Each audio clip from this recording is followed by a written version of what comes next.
ایک صاحب ہیں, وہ کسی بزرگ سے بیعت ہوئے, بزرگ نے ان کی ٹینڈ کروا دی, بڑی زبردست قسم کی نا لک آنے لگا, اب وہ ٹینڈ ہو گئی ان کی.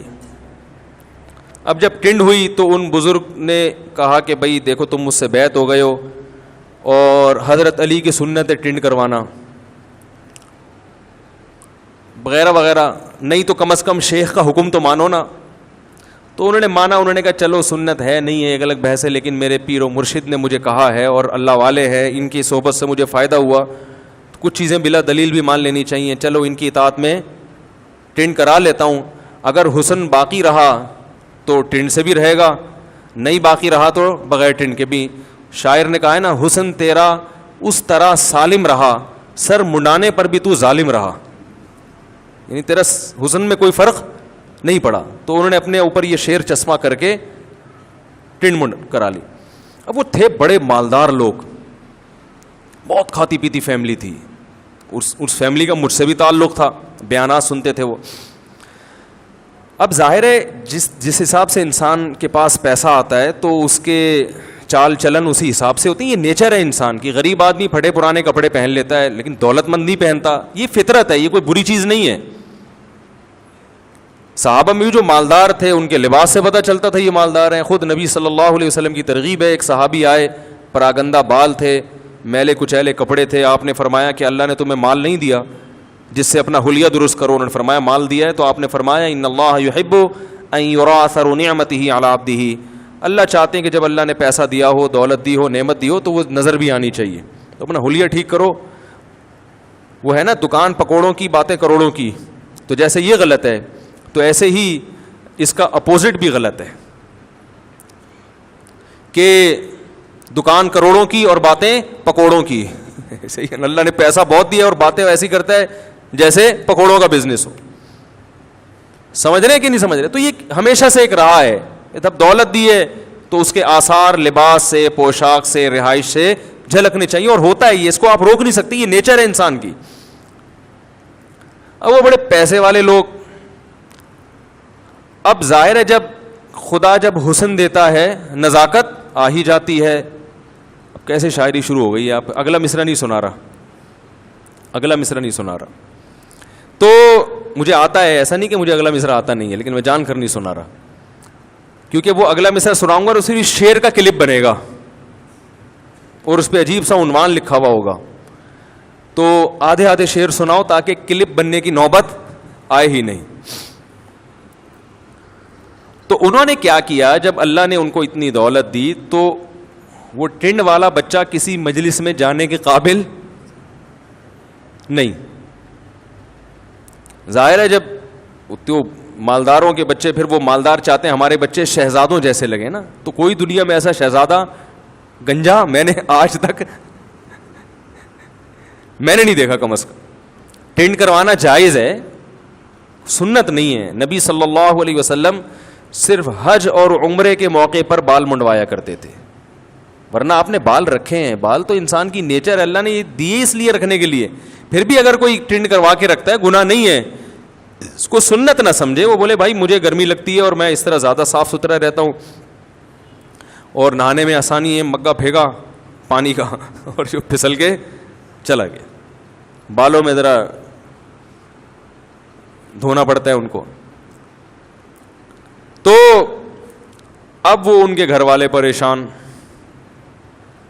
کہ بھائی ہمارا بچہ اس پہ ٹنڈ, ماں باپ کہہ رہے ہیں بیٹا بال رکھو, پیر صاحب کیا کہہ رہے ہیں, نا نا نا نا, دہشت گردی کا جڑ سے خاتمہ ہونا چاہیے. ان کی لاجک بھی یہ تھی کہ اگر بال رکھو گے تو خوبصورت نظر آؤ گے تو لڑکیاں تمہیں چھیڑیں گی, تو اس کے دولت بھی ہو اور حسن بھی ہو تو چھڑتا تو ہے پھر انسان. کیا خیال ہے, تو لڑکیاں تمہیں چھیڑیں گی تو فتنے میں آؤ گے, آزمائش میں آؤ گے, تو اپنے آپ کو ایسا بناؤ کہ چھڑی نہ سکو. صرف پیسے سے تھوڑی کوئی چھڑتا ہے, صحیح ہے. تو ایسا اپنے آپ کو بنا کے رکھو, ٹنڈا بالکل, جب بھی کوئی چھیڑنے کی کوشش کرے ٹوپی اتار کے سر دکھا دو, وہ بھاگ جائے گی. تو فتنے سے بالکل دور رہو گے ہمیشہ. تو انہوں نے مجھ سے رابطہ کیا, میں نے کہا یار جیسے پیر صاحب کہہ رہے ہیں چھوڑو, جب اطاعت کرنی ہے تو حلال حرام کا مسئلہ تو ہے نہیں, جیسے کہہ رہے ہیں عمل کر لو, فتنے سے بچ جاؤ گے. مجھے سمجھ میں تو نہیں آئی ان کی بات. میں نے کہا ظاہر ہے اب وہ بلا وجہ تعلق توڑنا بھی اچھا نہیں, لیکن پتہ چلا جب انہوں نے مجھے بتایا کہ میری والدہ کہہ رہی ہیں کہ بال رکھو, میں نے کہا میرے بھائی ماں کا حکم پہلے ہے. ماں کا حکم کیا ہے, بولو نا, پہلے ہے. میں نے کہا اب یہاں پیر صاحب کی نہیں چلے گی, بلکہ میں نے کہا جو سچی مچی کا پیر ہوگا نا, جو واقعی اللہ کا خوف دل میں رکھتا ہوگا, وہ ماں کی مرضی کے خلاف آپ کو چلنے ہی نہیں دے گا. اس سے تو آپ بیعت اسی لیے ہوئے ہیں کہ آپ کو شریعت سکھائے, اور شریعت میں والدین کا حق سب سے, بولو بھائی, جب تک شریعت کے خلاف نہ کہیں آپ, وہ تو سب سے پہلے ہے. لیکن وہ پیر صاحب مان کے نہیں دے رہے. نہیں بھائی ٹرینڈ کراؤ, نہیں بھائی شیخ کا حکم, دینی معاملات میں شیخ کا حکم پہلے ہے. میں نے کہا بھائی یہ دینی معاملہ نہیں ہے, اور دوسرا یہ کہ دینی کوئی شریعت کا کوئی حکم تھوڑی ہے, یہ مباح ہے. بال رکھنا بھی جائز, کٹانا بھی جائز. تو مباح چیزوں میں, جائز چیزوں میں جب ماں باپ حکم دیں تو وہ جائز چیز کیا ہو جاتی ہے, واجب ہو جاتی ہے. بھائی ان کو اپنا بچہ اچھا نہیں لگ رہا گنجے پن میں, وہ دیکھو والدین کی کیسی محبت ہے کہ بچوں کو چاہتے ہیں نا کہ جس محفل میں ہمارا بیٹا یا بیٹی جائے اچھی لگے, اچھے کپڑے پہناتے ہیں نا, کتنا شاپنگ کے خرچ کرتے ہیں والدین اپنے بچوں کے لیے, کیونکہ بچوں کی زینت سے کس کی زینت ہے, والدین کی. لوگ کہتے ہیں وہ دیکھو وہ میلا ہے نا, میلا اس کا باپ آ رہا ہے تو باپ کی بے عزتی ہے یا نہیں ہے اس میں؟ تو باپ تو چاہتا ہے ہمارا بیٹا یا بیٹی ہم سے بھی آگے جائے ترقی میں, ماں بھی یہی چاہتی ہے. تو میں نے ان کو کہا, میں نے کہا بھائی جب آپ کی والدہ کہہ رہی ہیں تو اب آپ کو بال رکھنے پڑیں گے. انہوں نے کہا وہ لڑکیاں دیکھیں گی فتنہ ہوگا. میں نے کہا بھائی اتنا گہرائی میں جانے کی ضرورت نہیں ہے. یہ جو دینداروں کا حلیہ خراب ہو کے کتنے لوگ دین سے دور ہوں گے کہ یار بھائی دیکھو دیندار آدمی ایک چلتی پھرتی ایک تصویر ہوتی ہے, شریعت کی تصویر. وہ یہ بزبان حال کہہ رہا ہوتا ہے ایسے بن جاؤ. تو میں نے کہا لوگ مہنگے مہنگے تیل سر پہ مالش کر کے بال اگوا رہے ہیں, تو آپ یہ نقشہ پیش کر رہے ہیں کہ دین پہ چلنے کے لیے ایسا بننا ضروری ہے. تو اس سے دین کی محبت ہوگی یا دین سے وحشت ہوگی؟ تو وحشت ہوگی اس سے دین کی. لوگوں کو دور بھاگیں گے لوگ دین سے. بڑا سمجھایا میں نے کہا یہاں تو یہ دلائل ایک طرف, جب ماں نے کہہ دیا تو ماں نے تو بھائی جنا ہے. وہ کہہ رہے ہیں پیر صاحب کا بڑا مقام ہوتا ہے. میں نے کہا ہوتا ہے, اماں سے بڑا نہیں ہوتا.